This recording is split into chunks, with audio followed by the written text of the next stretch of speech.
Som da Vocação. Apresentação: Irmã Eunice Grespan.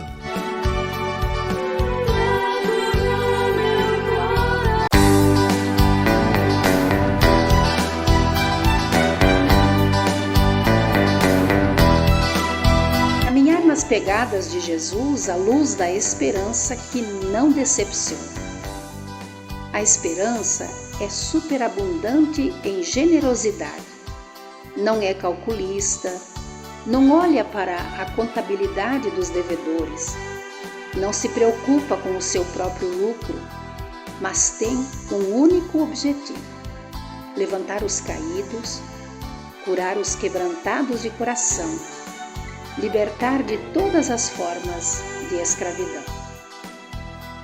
Que 2025 seja um ano em que a paz cresça, aquela paz verdadeira e duradoura que não se detém nas querelas dos contratos ou nas mesas dos compromissos humanos.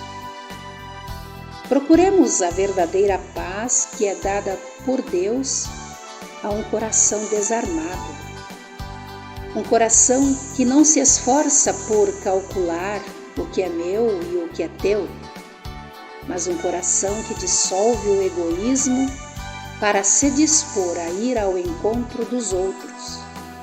Um coração que não hesita em reconhecer-se devedor de Deus e que, por isso, está pronto para perdoar as dívidas que oprimem o próximo.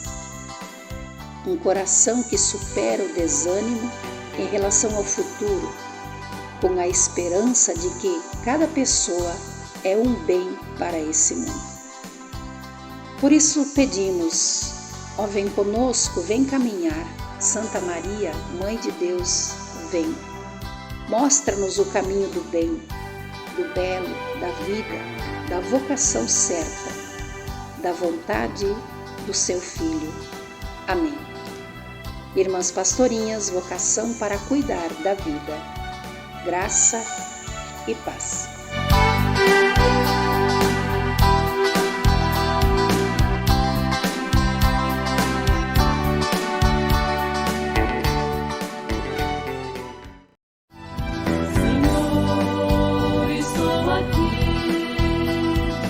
Som da Vocação. Apresentação: Irmã Eunice Grespan.